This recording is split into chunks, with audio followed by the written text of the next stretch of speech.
Hey guys, just Gadamu here, and today I am showing off a new custom.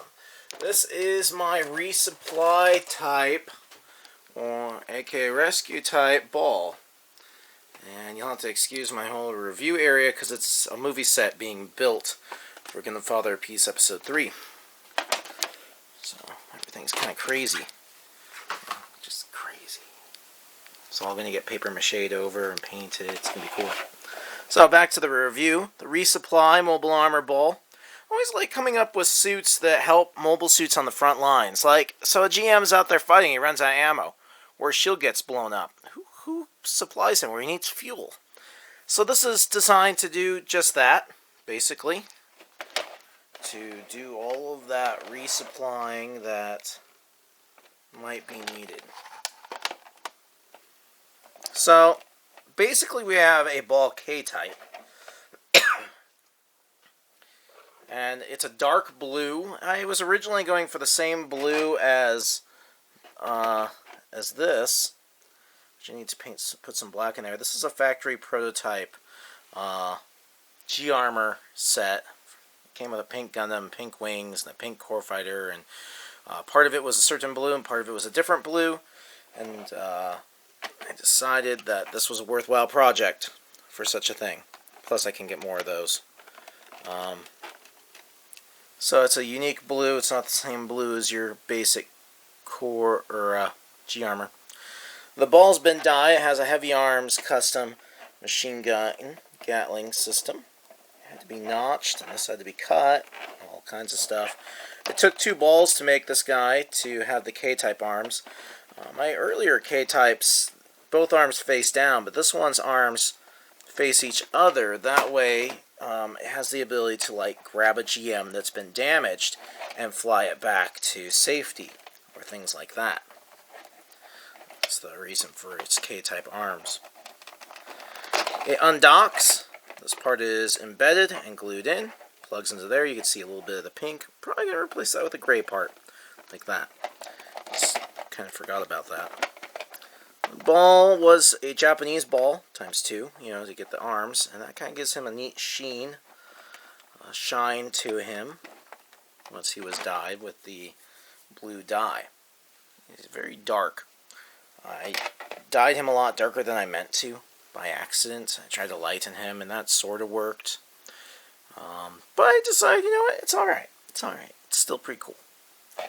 There's a blue Garadoga backpack inside there, representing fuel tanks. And like some of the other resupply systems I've built, there is a fuel cable. That's an Epion's energy cable. Anyways, that can pull out, and then it can be, slowly shoved back in there. I don't want to pull the whole thing out right now.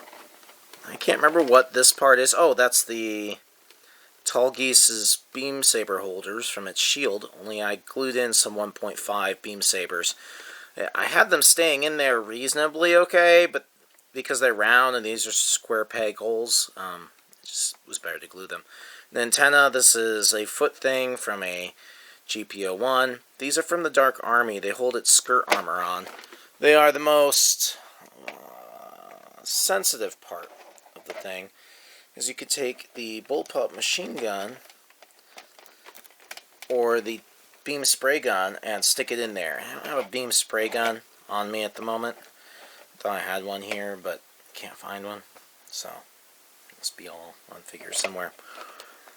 These are from the Hazel Gundam, and I'm using them as flare launchers. So, it can shoot a flare to attract, mobile suits like, oh, Resupply is here, quick, fly, grab a new shield, Like, this guy's pretty toast. He's going home in a box. But, if they needed a new shield, version 2 shield, since version 2 is what I'm going to be using for animation, fit onto here. We've also got the version 2 bazooka. So, all in all, it's got 2 shields, 2 bazookas, 1 bullpup, 1 beam spray gun, the ability to shoot flares, the ability to refuel, the ability to grab a GM and fly him off to safety, or let's say a mobile suit And since, you know, I've covered everything else, I guess I'll do it. Just assume it plugs into this back hole here. Yeah, why not? Because it doesn't fit. That's why not. Anyways, he's refueling, and they come under attack. The ball can undock and go off and fight on its own. And the idea is because this thing flies fast, it doesn't need to be flying into its own bazooka shells. Thus, it has, you know, these double Gatling machine guns. So I'm pretty pleased with this guy. Like I said, my color scheme was going to match the two blues originally as best I could, but that didn't really work out. But it's alright. I like this guy. You know, it's just kind of me thinking tactically. Like, how do you supply mobile suits on the front lines? How do you resupply them? How do they get fresh shields and ammo and fuel? Especially if they can't get back to the ship, or, you know, you seriously need your mobile suits to be out there, or someone needs rescued. You know, how do you bring back a damaged GM in the middle of a fight? Sometimes you won't be able to, but this unit is designed to do so.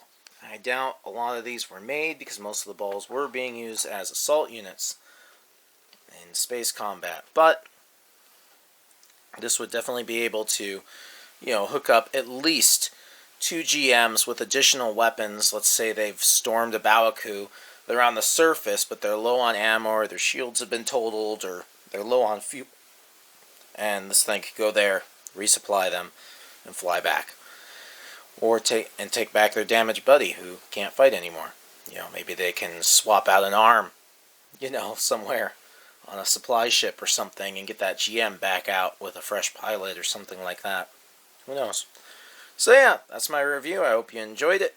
Hope it was visible enough. The camera wanted to focus on other things, but I don't have a great review area right now with everything under construction.